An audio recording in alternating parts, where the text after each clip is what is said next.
So I'm going to be firing from the hip a little bit here. So perhaps I should start with myself. I'll talk a little bit about my background, and then we'll go perhaps round to Cliff or to Scott, and then we can each have a small 2 to 3 minute segment on our background. So my background specifically in regards to combat, I started to train in Muay Thai kickboxing at the age of 14, which I got quite heavily into, with the idea being at the time there, if you went to the club and you could take a beating, that they were the kind of person they would want for competition. So my first night as a 14-year-old kid who'd never done any kind of training before, other than pretended that he knew karate after watching Karate Kid. Do you remember that, guys? Coming out of the cinema in the... The person that was at the stalk. It was, say again, sorry? The stalk. Was it the stalk with the crane? The crane, yeah. And you know, standing in the aisles of the theatre and doing karate moves. So I had no tuition whatsoever, and then dropped into my first Thai boxing class, where the instructor, Sean, decided that it was time for sparring, and in sparring you could use elbows and knees. So he proceeded to knee my head off, basically. Got sent home, you know, bleeding, covered in blood, you know, mother crying, father think it'll toughen him up.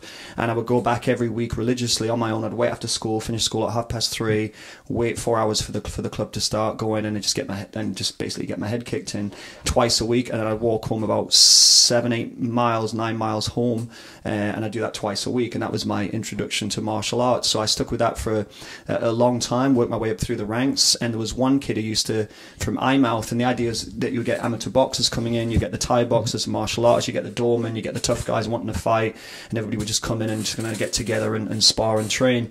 And I just remember one young kid who's quite a tall, skinny kid, but he was an amateur boxer, you know, a fairly accomplished in the area amateur boxer, and he used to just, you know, knock me around in sparring every week. And I remember this went on for months and months and months and months. You know, over a year, and about a year and a half into it, I just remember, because we didn't have a boxing ring, we just had school benches, old school benches. So we put those together and kind of make a ring with those. And I just remember getting into spar with him, thinking, here we go again. And he, you know, he's more technical than I was, because I was just a young kid. And I just remember like putting my head down and my arm moving, and then looking up, and he was like sprawled over a bench, knocked out. And that's when I knew that I was getting better. So I persevered in the Berwick Muay Thai. I discovered Chinese kickboxing in Cramlington through the Zhengdalo Martial Arts Academy, with my instructor at the time, Steve, and then promoter, trained there. And then I was dipping into the martial arts, karate, kung fu, judo, boxing, and I was selected to then compete, because I thought that had some you know, untapped talent. So I got into the competitive circuit, had a successful career as an amateur. I fought predominantly in full contact kickboxing, some low kick kickboxing as an amateur, and worked my way through the British and then onto world level. And I was chosen for the world team, went to Beirut to fight in the World Championships, and then I lost a very controversial decision for the gold medal against Robert Buchek.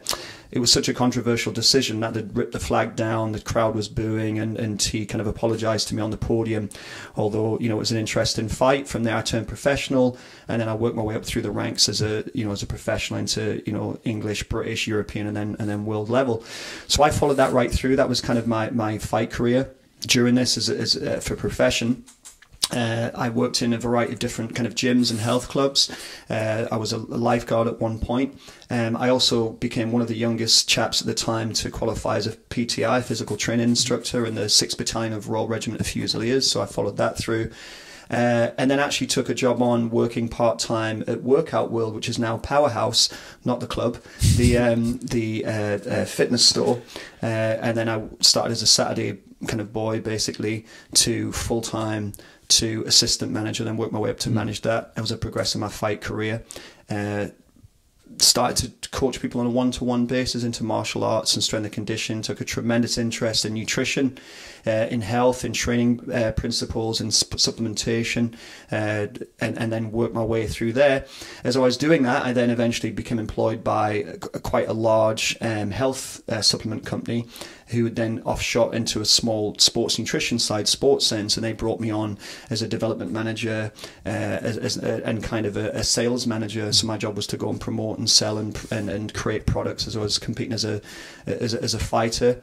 Followed that through. That was kind of my through line. And then I progressed into full-time instruction. So then I was basically working full-time as a coach, coaching again martial arts, nutrition, supplementation, continuing my fight career as I'm working my way up to be one of the best in the world, recognised as one of the best in the world at my weight division as a professional. And that was an interesting path that I'd kind of taken, involved with a bricks and mortar business that sold fightwear and supplementation, into where I am essentially now, which is as part of Team Alpha, which is kind of my business that again forms around the strength and conditioning, the fitness world. Retired recently from competitive sport. So it was through that then I became involved with Peep, and then my initial contact with Peep was one of the things that I'd done is work with professional athletes, so it could be rugby players, tennis players, no football players as yet, and certainly quite a few fighters, either professional boxers or professional mixed martial artists. So one of the boxers I was working with was sparring against a gym which was called, Cliff, can you give me the name of the gym? It was Mark Clausel's gym. Yeah, Mark Clausel's Vision gym. Health and Fitness. Vision Health and Fitness, the old Vision Health and Fitness. Yeah. So I was working with this particular boxer as a strength and conditioning coach, nutritionist, and sports psychologist. Lewis Scott? That's right. Yeah, that's right. So I was working with Lewis, and I didn't actually speak to Cliff on that night, from what I remember. I recall it was your interviewer. Yeah, it was myself and Phil Lindsay. If you're watching. Yeah, so it was Phil that I'd spoke to, and he was asking me questions about Lewis, and that was the first time I'd come into contact with Peep. And so not so long after that, or a little while after that, I was then asked to come on to a fight show, which I believe was Fight Fest, run by Stephen Sinclair. And he was looking for a couple of guys to do some commentary. So, we were friendly. So I said I would, I volunteered my time to come in and commentate. And again, that show was covered by Peep. And I'd seen Cliff moving around with the cameras. Obviously, I didn't know it at the time. Performed the commentary rather well, from what I understand, and that brought me into contact with Cliff, who would then message me and said, "Look, I've listened to your commentary. I like the way that you do things." I believe it was our who was on the show. It was Michael Terrell was. Yeah, Terrell was at the top headlining. of the bill.